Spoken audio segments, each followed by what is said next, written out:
tuliita the benefits of the resurrection of our Lord Jesus Christ. Bwana asifiwe.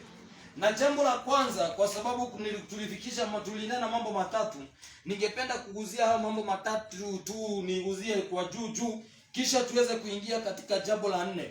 Jambo la kwanza tulilonena, haleluya, ni ya kwamba we are made alive together with Christ. Kufufuka kwa Yesu Kristo kunatufanya sisi wenyewe kuwa tumefufuka pamoja na Yesu. Bwana asifiwe. Kwa sababu kufufuka kwa Yesu kulifanya wewe ambaye uliokoka uweze kuwa hai katika kiroho. Mwadhani ya roho sho.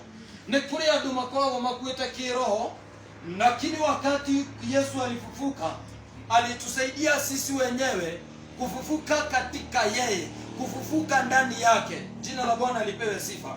Jambo la pili tulilonena ni ya kwamba we receive the breath of life. Amen. Chukua hiki tukike. Hiyo. Wacha chukue. Ni ya kwamba we received the breath of life. Tulipokea pumzi. Kuna kitu ambayo inaitwa pumzi. Sio hii ambayo tunapumua. Bwana asifiwe. Lakini tulipokea pumzi ya uzima wa milele. Jambo la tatu tukasema ya kwamba tunafanyiwa kuwa haki. We are justified kwa sababu ya kufufuka kwa Yesu Kristo. Sasa ningependa tuweze kuingilia jambo la nne, kwa sababu ni the continuation ya benefits of the resurrection of our Lord Jesus Christ. Jambo la nne ni ya kwamba ili tuweze kuendelea vizuri, tuweze kuendelea in one unity ama in union. Jambo la nne ningependa kunena ni ya kwamba resurrection enables complete healing. Hallelujah. Kufufuka kwa Yesu Kristo kunatusaidia ama kunatuwezesha kuwa na uponyaji wa kabisa, wafyo kuona kona ama kuponywa 100%. Bwana asifiwe. Yeyote aliye katika dhambi hajapona kabisa. Na kuna mambo ningependa kuambia ambayo nilinena hapa siku ya Jumapili. Kila mtu ako na historia yake ambayo alifanya kabla ya okoke. Bwana asifiwe. Na unapata ya kwamba mtu ambaye hajaokoka huwa anabaki kuwa guilty. Complete healing ni kutuondoa katika ile guilty. Hallelujah. Tokelio thini wa gwicokera kana thacio thio giikarogwo karirikana kaundu wekire. We received complete healing. Erocio ngeni waonire biũ. Bwana Yesu asifiwe. Sio kupona tu, mbali ulipona kabisa. In the book of Malachi chapter 4 verse 2. Amen. Malachi chapter 4 verse 2. We received complete healing. Malachi chapter 4 verse 2. Ukiwa katika Mathayo utarudi nyuma tu. Mathayo urudi nyuma. Amen. Malachi chapter 4. Inaitwa the benefits of the resurrection of Jesus Christ. Malachi chapter 4 verse 2. Hali utaona Mathayo, Luka, wewe rudi nyuma. Ukiona Mathayo, Luka, urudi nyuma kidogo. Ukiona Psalms, ukiona Jeremia, uendelee mbele. Hallelujah. Amen. Malachi chapter 4 verse 2. Hapa ningependa tuweze kusoma. Malachi chapter 4 verse 2. Natarajia zote tumefika pale. Malachi chapter 4 verse 2. Hallelujah. Biblia inasema ya kwamba lakini kwenu ninyi mnalolicha jina langu, jua la haki litawazukia, lenye kuponya katika mbawa zake. Nanyi mtatoka nje na kucheza kama ndama wa mazizini. Bwana Yesu asifiwe. Nyinyi mnaolicha jina langu, nyinyi mnaopenda jina langu, kufufuka kwa Yesu kunatusaidia kupokea uponyaji unaotoka kutoka mbawa za Mungu. Bwana asifiwe. Kwa hivyo Yesu, kama Yesu hangefufuka, hatungepokea uponyaji kamili, kwa sababu Agano la Kale hawakuwa wanapokea kupongoma, kusamehewa dhambi kabisa, kwa sababu kila mtu alikuwa anabeba ndama, anaingia katika madhabahu, ile ndama inauliwa. Inapouliwa, vile damu inatoka, ndivyo dhambi zako zinaenda. Bwana Yesu asifiwe. Na wakati Yesu alikuja, Yesu akaja kufanya kazi kubwa zaidi ya kale ile mwanakondoo. Bwana asifiwe. Kwa sababu mwanakondoo alikuwa anafunika dhambi. Kwa hivyo kulikuwa na uwezo wa kufunua ile dhambi. Haleluya. Wakati ungetenda dhambi ama yale mambo ulifanya kabla ya uokoke, kama ni mwanakondoo angefunika. Lakini Yesu akaingia mara moja na kusamehe dhambi zote, na alipofufuka tukapata uponyaji kweli. Bwana ni roho ushuka. Kwa hivyo mpendwa, unafaa kutembea katika uponyaji. Haleluya. Kufufuka kwa Yesu kunafaa kukuwezesha kutembea katika uponyaji kamili. Jambo la 5. Resurrection provides victory. Uponyaji unatupatia ushindi. Kufufuka kwa Yesu kunatupatia ushindi. Kwa hivyo mpendo wa Mungu, Biblia inasema ya kwamba you are more than a conqueror. Wewe ni zaidi ya mshindi. Kwa nini mpendwa? Kwa sababu kufufuka kwa Yesu kunatupatia ushindi. Jambo la kwanza ningependa uweze kufahamu ni ya kwamba kama kuna mshindi mahali na wewe ni zaidi ya mshindi, ujue kuna gharama alilipa, kwa hivyo unafaa kulipa gharama zaidi yake. Lakini Yesu alipoingilia pale, akafukufa na kufufuka, akafufuka katika ushindi. He resurrected in our victory. Tukaweza kupokea ushindi katika maisha yetu. Bwana Yesu asifiwe. Hakuna jambo ambalo linafaa kukushinda kama unatembea katika kufufuka kwa Yesu. Bwana Yesu asifiwe. Amen. Na kile kinafanya watu wasiwe washindi, wapendwa wa Mungu, nitakwambia siri moja. Ni kwa sababu watu wanasherehekea kufufuka kwa Yesu mara moja mwaka. Yesu alifufuka, tunafaa kukaa tukisherehekea. Unafaa kutembea katika kufufuka kwa Yesu. Haleluya. Kwa hivyo kufufuka kwa Yesu kulitusaidia kuwa washindi. In the book of Ephesians, Waefeso 2 mstari wa 4 hadi mstari wa 6. Waefeso 2, Ephesians chapter 2. Amen. Utaingia katika New Testament, Ephesians chapter 2. Iko katikati ya Wagalatia. Ephesians chapter 2.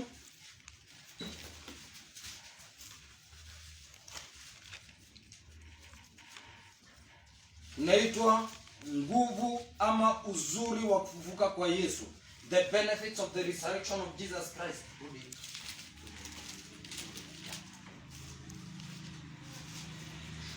Ephesians chapter 2. Waefeso 2 kuanzia mstari wa 4 hadi mstari wa 6. Ephesians chapter 2. Hali utapata Galatians, unaenda upate Ephesians, kisha upate Colossians.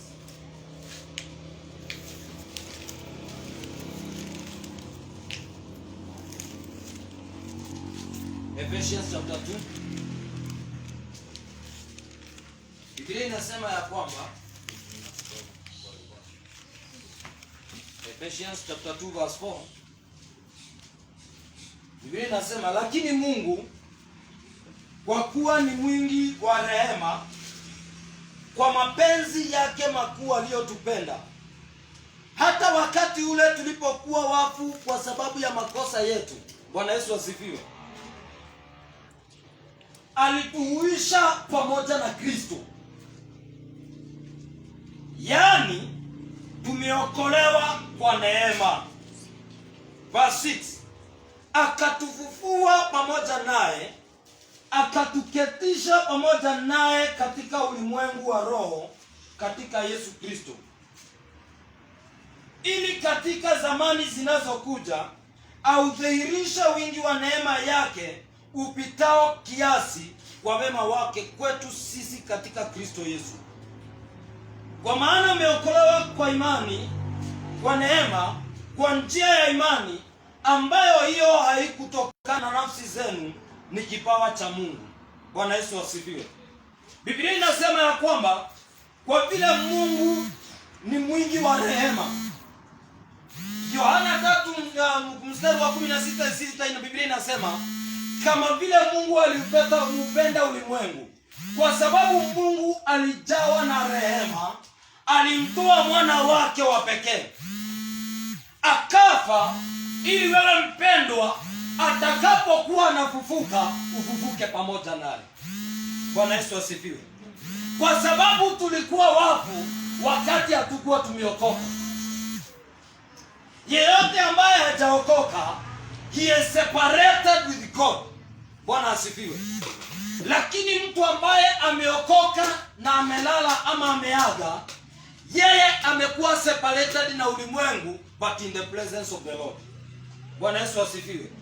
Lakini watu yeyote ambaye ameokoka, ambaye ni dead in the world, but in the presence of the Lord.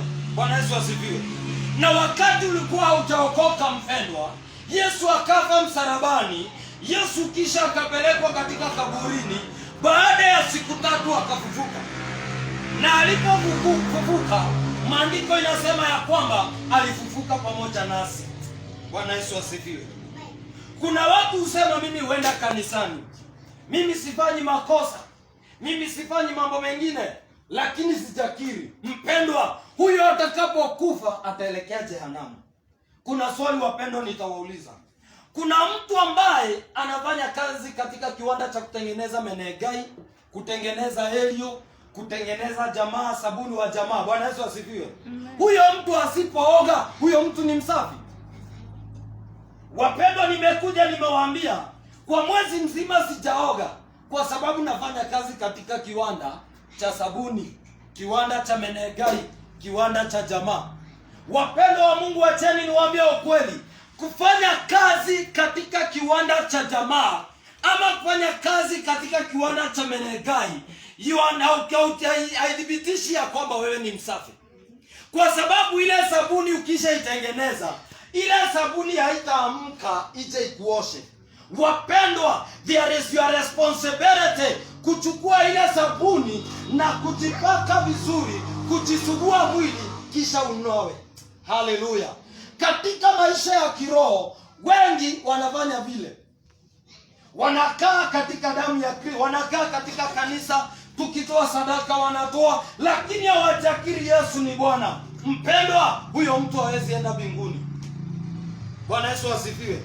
Kwa sababu lazima uchukue the blood of Jesus ili ujitumie ukae katika kufufuka kwake.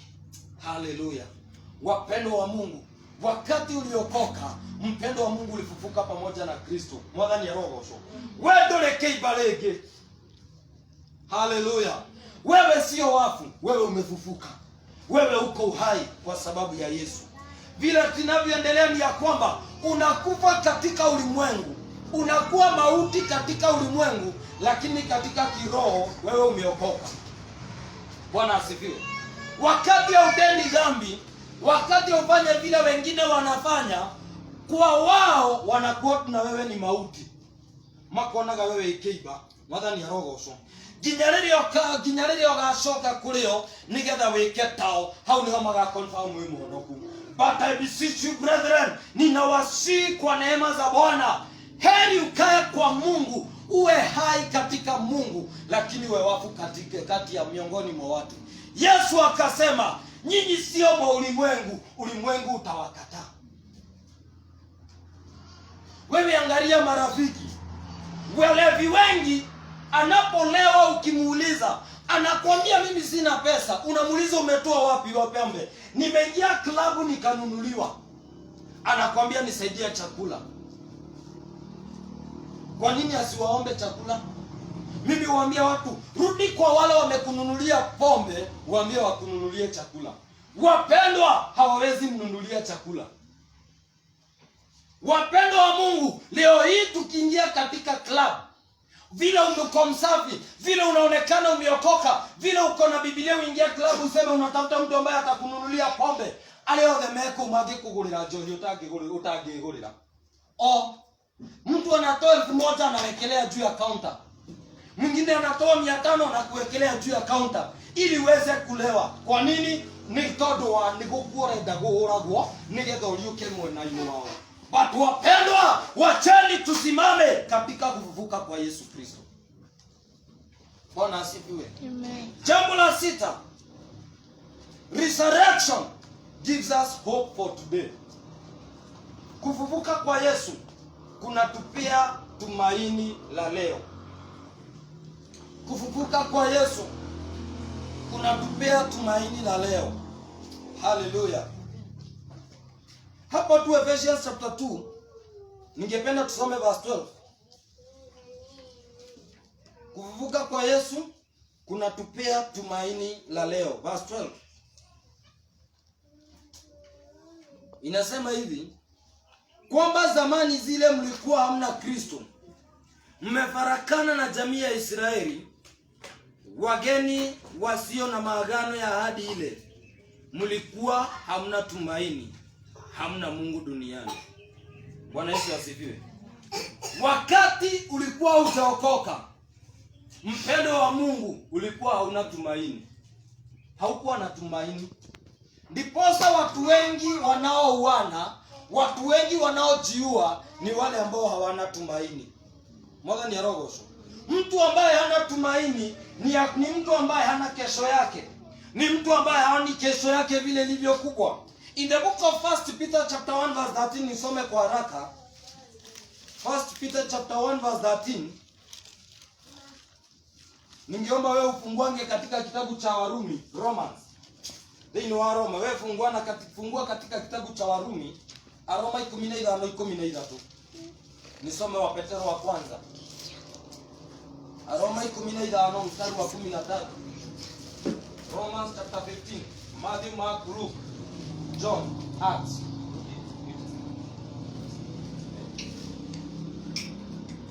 Warumi ya Roma. Hivi ndio usibwa kikulu.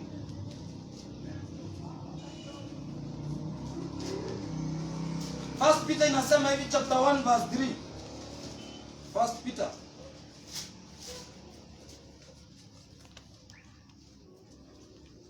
Ahimidiwe Mungu Baba wa Bwana wetu Yesu Kristo, ambaye kwa rehema zake nyingi alituzaa mara ya pili. Haleluya. Kwa hivyo kuzaliwa kwako ulizaliwa na nani? Yesu Kristo ndiye aliyefanya uzaliwe. Wapendo, wacheni niwaambie ukweli. Hatuokoki kwa sababu ulitenda dhambi. Haukuokoka kwa sababu uliua. Haukuokoka kwa sababu ulitenda dhambi. Lakini uliokoka, binadamu anaokoka kwa sababu anapozaliwa, anazaliwa in the nature of sin. Bwana asifiwe. Leo hii hapa tuko na watoto wachanga. Huyu mtoto unapomkosea, huyo mtoto utaona amekasirika. Huyu mtoto utaona amelia. Ni nani anayefunza mtoto kukasirika? Wapendo wa Mungu, ni nani? Ni nani anayefunza mtoto ambaye ni mtoto wa miaka 2 kuingia kwa diro, anachukua sukari, anatoka nje ya kiramba, anashoka kuona kaida na gakwera gutio ndoda kamamu. Lakini wewe ukiangalia unaona sukari.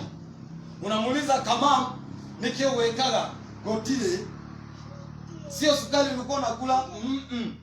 Wewe ukiangalia mkono mmoja iko nyuma imejaa sukari. Hapa kwa mdomo kuna sukari. Onawarora hali ya kauma haiguire sukari. Jambo lingine, utapata sukari ilipomwagika, kaliokota ile sukari, kakarudisha kwa mkebe, kakarudisha diro. Ni nani anayefunza mtoto hayo maneno? Ni kwa sababu anapozaliwa, anazaliwa in the nature of sin. Kutenda dhambi, kudanganyana, kutusiana. Bwana Yesu asifiwe. Hakuna mtoto ambaye hazaliwi in the nature of sin. Bwana Yesu asifiwe. Kwa hivyo kila mtoto anapokomaa, ndiposa hatubatizi watoto wadogo, ili anapokomaa tumuonyeshe what is baptism, tumuonyeshe what is salvation, ili anapokiri ajue anakiri nini. Bwana Yesu asifiwe. Hallelujah. Hey. Wewe mtoto umemwambia wewe weka baba tajiranga niyo. Ni nani anakuambia ukule sukari? Na huyo mtoto atajua anakosea. Wapendo wa Mungu, acheni niwaambie jambo. I remember one day my late mother alinunuanga asali kwa ile mkono moyo tumike watoto wale toa kibo. Toa kasuku. Amenunua asali imejaa, ameficha diro. Mimi nilikuwa naenda nachukua kijiko, nachota na kula. Nikiona hakuji tena, narudi tena nachota na kula. Lakini ninasahau okile radhiwe ikorokete. Siku moja akakuja akauliza, "Nole ile shuku nole ile no madiro, jugati nyede ile." Lakini hajauliza ni nani amekula. Oli no umadi jiro. Ni mtu kuzaliwa in the nature of sin. Hata wewe mpendo leo walimoni nimekoleka odo ya kila nitole yana kaida kaoiga tuwe tuwekaga tena. Wapendwa, mtacheka kwa sababu huyo mtu hata kuambia nilifundishwa na fulani. Huyo mtu alizaliwa in the nature of sin. That's why we need salvation. Ndiposa Yesu akaja akazaliwa. Yesu akaja katika binadamu. Akateswa vile unateswa mpendwa. Akahisi njaa kwa sababu unahisi njaa, ili atuzae mara ya pili. Madhani ya roho. Resurrection ya Yesu Kristo. Hallelujah. Alituzaa mara ya pili ili tupate tumaini lenye uzima kwa kufufuka kwake Yesu Kristo katika wafu. Bwana Yesu asifiwe. Amen. Jambo lingine mstari wa 3 mstari wa 4 Biblia inasema tupate na urithi usioharibika. Listen. Wakati Yesu alifufuka, mpendo ulipata urithi. Noage ile igai dhini wa yake roho. Na ni urithi usioharibika. Ni urithi hakuna yeyote anaweza kunyang'anya. Bwana Yesu asifiwe. Urithi usio. Hallelujah. Ugade na igai. Dena igai. Dhini wa matuine. Dhini wa matuine. Dhini wa yake roho. Dhini wa yake roho. Dhina urithi. Wapendo, yaweza kuwa hauna mali mingi hapo ulimwengu, lakini uko na urithi mwingi sana. Bwana Yesu asifiwe. Kuna watu wako na magari. Kuna watu wako na maeka ya mashamba, na hiyo ni portion yetu. Lakini tunapopata hayo magari, tuwe na urithi katika ufalme. Bwana Yesu asifiwe. Jambo lingine, usio na uchafu. Hallelujah. Tulipata urithi usioharibika, usio na uchafu, usio nyauka, uliotunzwa mbinguni kwa ajili yenu. Hallelujah. Mpendo wa Mungu, kuna urithi umewekewa mbinguni katika jina la Yesu. Katika kitabu cha Warumi 15 mstari wa 13. Wapendwa, tunayo tumaini. Tunayo tumaini. Tunayo tumaini. Verse 13 Biblia inasema ya kwamba basi Mungu wa tumaini na wajaze ninyi furaha yote na amani katika kuamini, mpate kuzidi sana kuwa na tumaini katika nguvu za Roho Mtakatifu. Mungu wa tumaini. Bwana Yesu asifiwe. Na wajaze. Kama Yesu hangerudi mbinguni, wapendwa wa Mungu, hatungekuwa na Roho Mtakatifu.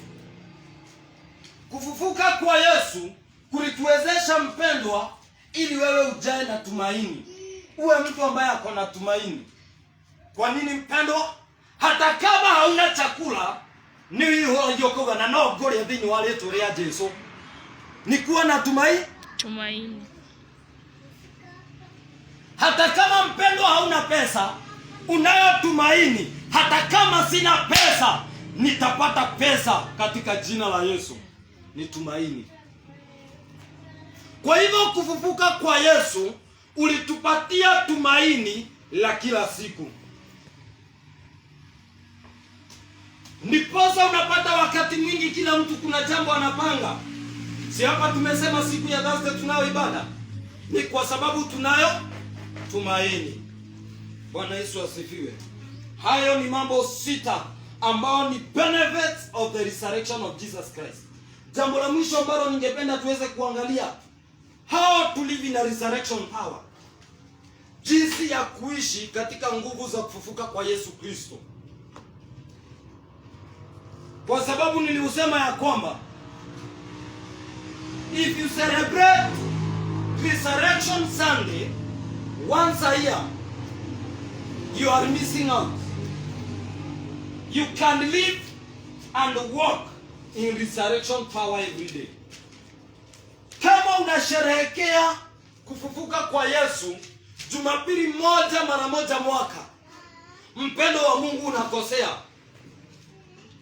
Kwa sababu unaweza tembea na uishi katika nguvu za kufufuka kwa Yesu Kristo. Bwana Yesu asifiwe. Amen. Yeyote atakayechukua nguvu za kufufuka kwa Yesu Kristo na kuzitia ndani ya moyo wake, kunazo baraka atapokea. Mwadhani ya roho sho. Amen. Ways to live in a resurrection power. Ama njia 4 za kuishi katika nguvu za kufufuka kwa Yesu. Njia ya kwanza ambayo inafaa, nasema hiyo polepole kwa sababu ya wale wanaandika. Njia ya kwanza ya kuishi, activating the resurrection power inside you. Njia ya kwanza ya kuishi, it's activating the resurrection power. Kuiactivate, unaitune, unaiweka hai. Kwa hivyo katika kila moja, katika kila muamini, kunayo the resurrection power. What is required is just activation. Kuiactivate, kumiakia rege, kumekira rege. Wakati line imepotea ama line imefungwa, hatusemi tunaenda kununua line nyingine. Kumiactivate. Kwa hivyo katika kila muaminio, kunazo njia 4 za kuishi na kutembea katika resurrection power. Jambo la kwanza, activated. We activate kabisa. Activating the resurrection power inside you. Katika kitabu cha Wafilipi 3 mstari wa 10. Hiyo ndio ilikuwa maandiko ya kwanza ambayo tulisoma. Wafilipi 3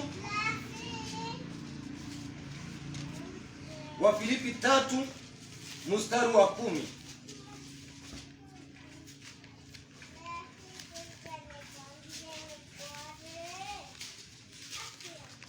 Wafilipi 3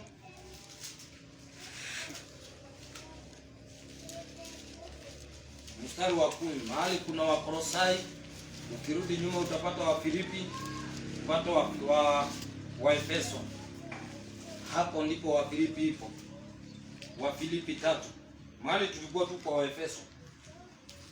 Wafilipi 3 mstari wa 10.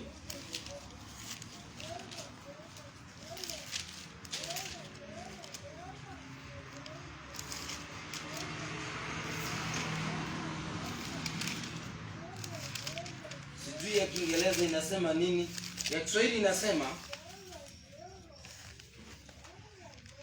wacha tusome mstari wa 8 tuunganishe na mstari wa 10. Mstari wa 8 inasema, naam, zaidi ya hayo na ya hesabu mambo yote kuwa hasara kwa ajili ya uzuri usio na kiasi.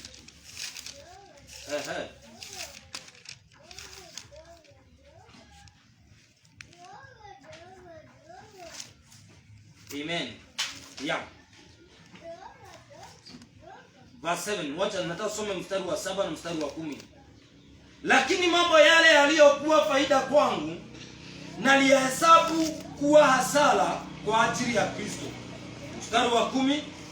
Ili nimjue yeye na uweza wa kufufuka kwake na ushirika wa mateso yake, nikifanikishwa na kufa kwake, ili nimpate kwa njia yoyote kuifikia kiyama ya wafu. Ya Kiingereza inasema nini verse 10? Verse 10. Yeah. That I may know him and the power of his resurrection and the fellowship of his suffering, being made conformable unto his death. Jina la Bwana lipewe sifa. That I may know him. Jambo la kwanza, for you to activate it, lazima uweze kuhesabu mambo mengine hasara. Yale mambo inaonekana kuwa ya faida, uyahesabu kuwa hasara katika maisha yako. Sijasema ufunge biashara. Hallelujah. Amen. Sijasema mtu asitafute fedha. Lakini kuna mambo ambayo binadamu tunaishika, tunaiweka ya maana katika maisha yetu. Nikawapea mfano na mimi mwenyewe. Nikawaambia mimi ningewatch movie zaidi ya 10. Na kila movie ningeirudia yenye ninaona ni tamu, ninaiandika, ninaiweka kando. Ili nikisha maliza hizi movie zote, niweze kuiregesha tena nione sasa. Ili ninaweza peana hadithi ya hiyo movie. For you to activate, lazima uhesabu mambo mengine hasara. How do you activate it? Unaweza irudisha na kwa njia gani? Jambo la kwanza, lazima uhesabu mambo ambayo umechukua ya maana katika maisha yako, kuiweka iwe hasara. Leo hii kuna vipindi vingi sana zinakuja katika runinga. Simu zetu tumezifanya kuwa za maana sana kuliko Mungu. Juzi nimeona ka story ambacho kana trend katika media, ambao uletwa kuwa tafakari ya babu. Ya kwamba huyo mtangazaji akasema ya kwamba kulikuwa na mawasiliano kati ya Mungu na Shetani. Ni nani ambaye ako na wafuasi wengi? Shetani anawaambia, tazama hao wapendwa wako na simu zao. Kila mahali waendako ni simu tu, mpendwa. Akiwa kwa barabara ana chat tu, ako WhatsApp, ako Facebook, ako kwa Google. Lakini hata usiku ako Facebook akiwacha akitazama tufane videos. Unajua kuna tu video ambazo huwa tunafurahisha mtu usiku. Ugaga kawewi kinyoba magai. Ginyago kaliwo kaimwe nao. Tunaitwa tufane groups. Bwana Yesu asifiwe. Amen. Anaambia Mungu, kama kuna wafuasi wako wengi, wangekuwa na kila mtu Biblia. Wakitembea wanatembea na Biblia. Akiingia ofisi anaingia na Biblia. Wapendwa, ni wangapi walio na Biblia wanaisoma katika wakiwa nyumbani mwao? Nikasema siku moja, wa mafundi ambao ni plumber, hauhitaji kuambiwa ni plumber. Kwa sababu ukiingia kwa nyumba yake, kitu cha kwanza utapata tu pipes. Kwena tumefanya hivyo tuiko utuigi adile hado atinia oka atiga gwake. Ingia kwa mtu wa stima, utashangaa ukiingia sitting room. Ginya na mulieka utaona geko na anaweza kuchekelea akiona wewe unaona uchafu. Yeye kwa meza, juu ya meza kuna tester. Juu ya meza kwena mawaya. Juu ya meza kwena mabalbu na ni hora alinaigio. Kama ni wewe unamwambia dokebe hali idoishi. Ona wamwele hali yoya akaiga thutha wa giti. Hawezi ficha, anaweka nyuma ya kiti. Enda kwa wale watu wanafanya kazi kwa butchery, ama ingia hapa kwa hiki kichinjio. Mpendo, utapata mtu ambaye ako na kabuti nyeupe kutoka mabegani hadi hapa chini na gumboot za white na gefaa na tiki ya kuuragana. Anafanya kazi yake. Enda kwa nyumba yake upate maafron zimehangiwa za white. What about kwa Wakristo? Ingia kwa nyumba, utukiona kilikaniro huo. Wapendwa, nitawaambia kulala na Biblia ndege kuhonokia. Bwana asifiwe. Lazima we activate kusoma Biblia. Hayo mambo ambayo inatuzuia kusoma Biblia tuyaondoe, tunyitakire kana na wewe mwili waku na wewe maitho maku umothe ndona kumkumbagia. Umothe drona mĩciĩ nĩ ndogo, no nginya thome Bible. No kaingĩra ka bedroom, no nĩ ũraigua na haha kumkumbagia nĩ mararia. Nĩ ũraigua nĩ ĩraria. No kera maitho ndũrona ũmũthĩ ũrathoma haha. Uigue. Usikie vile Biblia inasema. Unasikia bugi kumelipuka, ukaigua magũrũ magĩkwĩra tũthiĩ. Magũrũ ũracindana na mogo ũramanyitĩra magĩtanda-inĩ. Ũguo ukaigua matikuma hau. Yesu asifiwe. Amen. Ili uweze kuactivate the resurrection power katika maisha yako. Jambo la kwanza, believe it. Lazima pia uamini. Ukisha hesabu mambo mengine ya sala, jambo la pili lazima uamini. Amen. The resurrection power. Kuhesabu mambo mengine ya sala na kuamini. Jambo la tatu, speak it. Nsema kila mahali unaendapo, nena the resurrection power.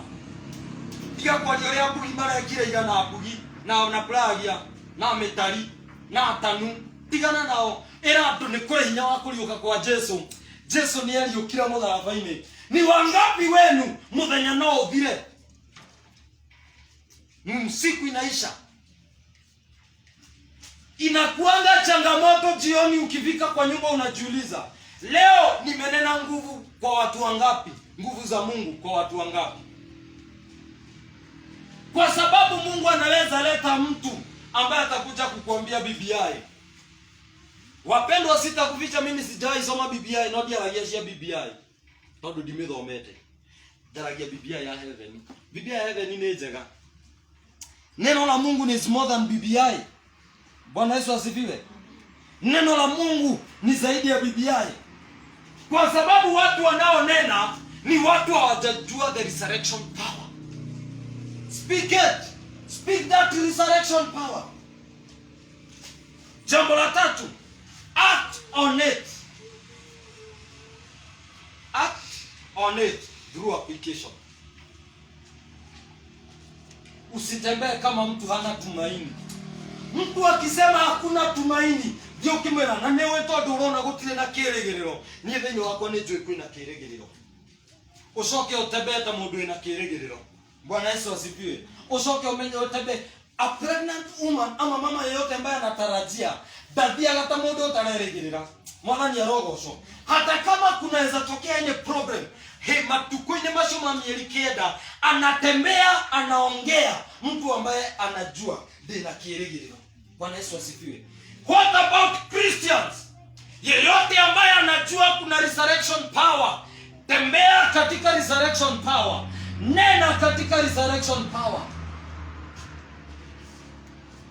Jambo la pili la kuishi katika nguvu za Kristo. Hii ilikuwa activation. Jambo la pili,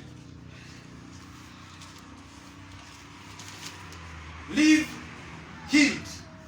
Kuishi ukiwa umeponywa. Hallelujah. Kuishi katika uponyaji through resurrection power. Kwa sababu nilimwambia kwamba kama unasherehekea kufufuka kwa Yesu mara moja mwaka, unaishi katika makosa. Kwa hivyo kuna mambo manne ambayo unaweza ishi katika resurrection power. Jambo la kwanza tukasema ni through activation. Na vile utaiactivate, jambo la kwanza lazima unene, uamini na uishi. Jambo la pili la kuishi katika resurrection power ni kuishi umepona, kuishi umeponywa katika resurrection power. Kuishi mtu ambaye amepona. Bwana Yesu asifiwe. Living healed. Live healed through resurrection power. In the book of Romans chapter 8 verse 11. Warumi 8 mstari wa 11.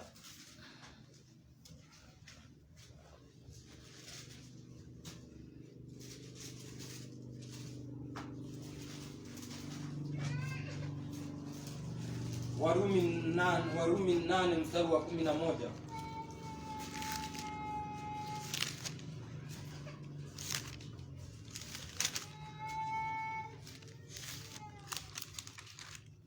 Warumi 8 mstari wa 11. Biblia inasema ya kwamba lakini ikiwa roho yake yeye aliyemfufua Yesu katika wafu. Kwa sababu kuna ile roho yake aliyemfufua Yesu. Hiyo roho iliyomfufua Yesu Kristo katika wafu. Katika wafu anakaa ndani yenu. Wapendwa, kwa hivyo kuna vile roho aliyemfufua Yesu anaweza kaa ndani yetu. Yeye anakaa ndani yenu. Yeye aliyemfufua Kristo Yesu katika wafu ataihuisha na miili yenu iliyo katika hali ya kufa. Ataihuisha. Ni akarahura miili yanyu ikoro imehonu. Bwana Yesu asifiwe. Kwa hivyo wakati unahisi mwili uchungu, kafawareria hinya wa kuriuka kwa Yesu. Mwathani arogocwo. Nenea huo uchungu. Nenea hizo nyama kufufuka kwa Yesu. Basi 11 inaendelea kusema aje? Ataihuisha iliyo katika hali ya kufa kwa roho wake anayekaa ndani yenu. Kwa hivyo ile roho, mwenye ile roho, tukichukua roho yake tuiweke ndani ya nyama zetu, tuiweke ndani ya mioyo yetu, tuiweke ndani ya maisha ya tumbo zetu, tuiweke ndani ya macho yetu, mpendo wa Mungu ataihuisha. Kayosho aliyokiria Yesu kuma kuri akuo ni akuriukia mĩĩrĩ itũ, ni akumĩarahũra, atuhonokanie kuma na mibango ya mũcukani, atuhonokanie kuma na mĩtino, nĩ tondũ nĩ Ngai mũnene. Bwana Yesu asifiwe. Kwa nini? Kwa sababu unatembea katika uponyaji. Jambo la tatu, haya mambo mengine mawili nitayanena kwa haraka. Jambo la tatu, live the Zoe life. Zoe life ni ile pumzi Yesu anaweka ndani yako wakati umeokoka. Zoe, Z-O-E, druid, kuishi katika huo uzima, huo uhai, ile pumzi Yesu anaweka ndani yako ya kufufuka, ya kuokoka. Jina la Bwana lipewe sifa. Living a Zoe life through it. In the book of Revelation, Revelation chapter 1 verse 18. Revelation chapter 1 verse 18. Biblia inasema ya kwamba chapter 1 verse 8, chapter 18 verse 18. Revelation chapter 1 verse 18. Biblia inasema ya kwamba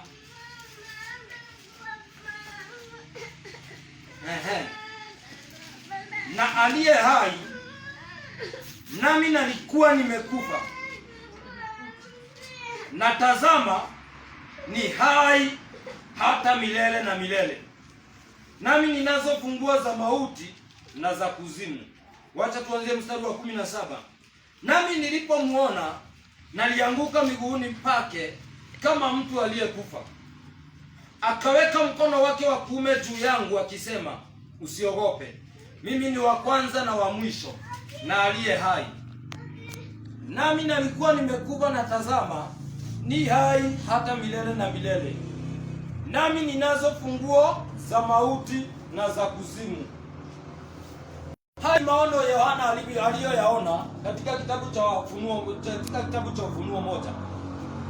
Yale maono Yohana aliyoyaona, akaona mnyayo moja aliyekuja mbele yake, na uso wake ulikuwa umejaa nuru, ulikuwa umeng'aa. Na alipoanguka kama mtu ambaye amekufa, akamnenea akamwambia, mimi nilikuwa nimekufa na sasa niko hai. Bwana Yesu asifiwe. Na mimi ninaishi milele na milele. Mstari wa 18 ikasema, na tazama ni hai milele, nami ninazo funguo za mauti.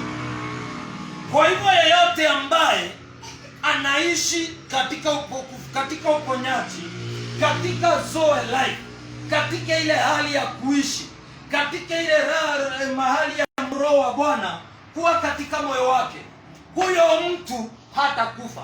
Bwana Yesu asifiwe. Kwa sababu kuna uhai ambayo Mungu ameweka katika maisha yake. Bwana Yesu asifiwe.